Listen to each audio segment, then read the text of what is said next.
So, good. Okay, yes, support. So I want to say, I'm not political, I'm not an expert on Russian politics. Maybe if I knew his politics generally, I'd say, oh, I hate this guy, I love this guy. I have no idea. I don't care about anything else. Internet's what I do. And so recently I was in Paris for it was called the EG8 Summit. President Sarkozy called the leaders of the internet together because he wanted to talk about the internet. He wanted us to give feedback on the future of the internet. But really, what Sarkozy wants is to regulate and control the internet. He says it's anarchy, it's out of control, and he's looking for ways to control it. Now, the interesting thing is, I'm sympathetic to some extent. There are problems on the internet. They do need regulatory solutions. We have to be thoughtful and responsible. But I'm very concerned about knee-jerk responses from people who don't understand the internet. And at the G8 meeting, I have to say, so after the EG8, then it was the G8, which I didn't go to. I did go to EG8. And only Medvedev had something sensible to say. It was really a very interesting thing. I just want to say, unfortunately, the text here, I have the text here, and I can read it to you because it was very good. It's going to be really hard to read. It says the declaration. So this is the declaration of the G8 about the internet. And basically, what the declaration was about, it was a very old-fashioned way of talking about content producers in Hollywood versus pirates. And I do think that's a perfectly valid issue. He says the declaration reflects an absolutely conservative position that intellectual property rights should be protected according to the existing conventions. No one questions that, but I've repeatedly stated that unfortunately those conventions were written 50 or almost 100 years ago, and they are unable to regulate the whole complex of relations between the copyright owner and users, Medvedev said. He said the existing framework should be adjusted to reflect not only the interests of copyright owners, but also the wishes of users. Unfortunately, this was not included in the declaration because, in my opinion, my colleagues have a more conservative opinion than is necessary at the moment. And then I can't read the next sentence. Hold on. It's the best sentence, trust me. Or maybe they just don't use the internet and have little understanding of it. That is my opinion. So I was very pleased about this. So there are some needed reforms. And in Russia there are some needed reforms. One of the things Russia needs is laws to protect internet service providers from the actions of their users. This is called safe harbor. This fosters an open culture of innovation. So let me say a couple words about that, because I think it's really important.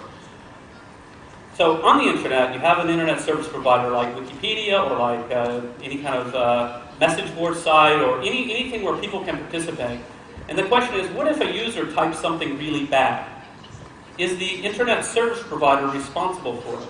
I think the answer to that should be a qualified no. That you as an internet service provider, you can't be responsible for everything everybody does on the site. And if you're really held responsible for everything that everybody does on the site, you can't really offer free services. You can't really offer an open system. People do it anyway, but they're taking a big risk in countries that don't recognize this distinction. Now that's not to say that I think that service providers should have absolute immunity from the law no matter what. I think there can be certainly sensible and responsible provisions for takedown. If you're notified of libel, if you're notified of something, you should be able to respond to it. I think the right way to think about the law here is the same way that we think about the law with respect to serving alcohol in a bar. So if you're serving alcohol in a bar, it's not your fault if somebody gets drunk and does something stupid. But you do have certain responsibilities. If you see someone is beginning to get too drunk, if you see someone is beginning to get violent, you need to have proper security. You need to stop serving them. There are things you should do, but in general, someone can't say, you're going to jail because he beat someone up. That makes no sense. Otherwise, we might as well just not have bars. And so it's really important to have an open culture of innovation. Second, Russia and all countries need to recognize that the story of intellectual property is not only the story of content industries versus the pirates, although that is important. I'm not saying we should ignore that issue. It's an important and complicated issue. But the law must recognize that many, many people want to share freely. And in many countries around the world, the copyright laws are so out of date that they don't recognize this. In many cases, it's technically not legally possible to do what people want to do. People want to write Wikipedia and just give it away, and they don't want to be paid for it. That's not why they're doing it. They're doing it as a gift to the world. Or they want to upload their pictures to Flickr and say, let anybody use it for whatever they want. There's all kinds of things that people want to do. And the law should enable that.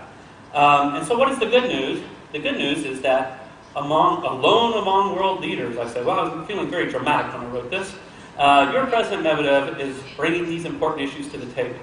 Far too often our politicians are simply sort of responding to Hollywood, responding to the music industry, dealing with certain problems, and they're not listening that, hey, there's a whole new culture arising on the internet. It's a culture based on sharing, on participation, on cooperation, and the law needs to regulate not just the needs of the big content producers, but the law needs to also recognize and protect creative people who just want to share their work. So, as I say all that, I want you to think again about the people who have given you the great gift of Wikipedia, and have another fun video to show. And then we're going to have some time for questions. No, I don't have superpowers. At all. No. You could totally do it. I push the button and save the text. Ooh. It was exciting. You just changed Wikipedia. You just added your own contribution to Wikipedia. I read an article in The Guardian about this online encyclopedia which everybody can contribute to, and I thought, whoa, maybe I could contribute too as well. I edited it the first time and I think I got addicted to it. I don't get paid anything. I just do it for, something to do in my free time, that's it. You may start doing it for an idea because you believe in it, but you end up with friends, you end up with lovers, you end up with wonderful discussions, you end up with new ideas, you end up with the new books you're going to write. You're not writing the article alone. You write a piece and somebody else goes like, hey, I have more, and together you can create articles that are pages long, which you can't by yourself.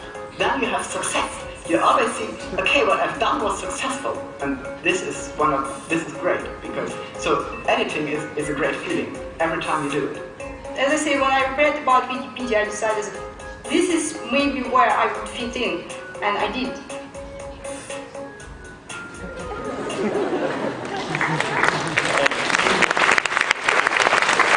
So these are some of the people who we should think about when we're thinking about issues of laws on the internet and how do we make the internet a good place for innovation, creativity, and progress. So we now have some time for questions and answers, and I assume there will be a microphone in the audience, but I don't know the answer. Maybe someone can tell me from the organizers? Or do I just call on people randomly? Okay, we'll start with yelling. If somebody has a better technological solution than yelling, we'll go with that. So we've got the gentleman here in the front row.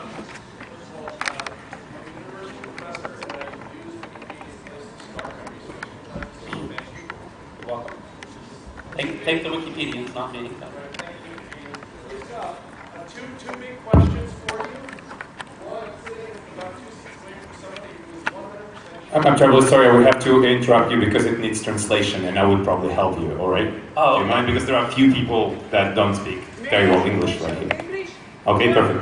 Друзья, я просто предупредил человека, который задает вопрос на английском, что я переведу. Okay, so you're welcome, and then we'll get you a microphone if you don't mind. But I'll be interrupting you. But isn't the translation in their ears? No, but, oh yeah. I forgot. Okay. Okay. Hello,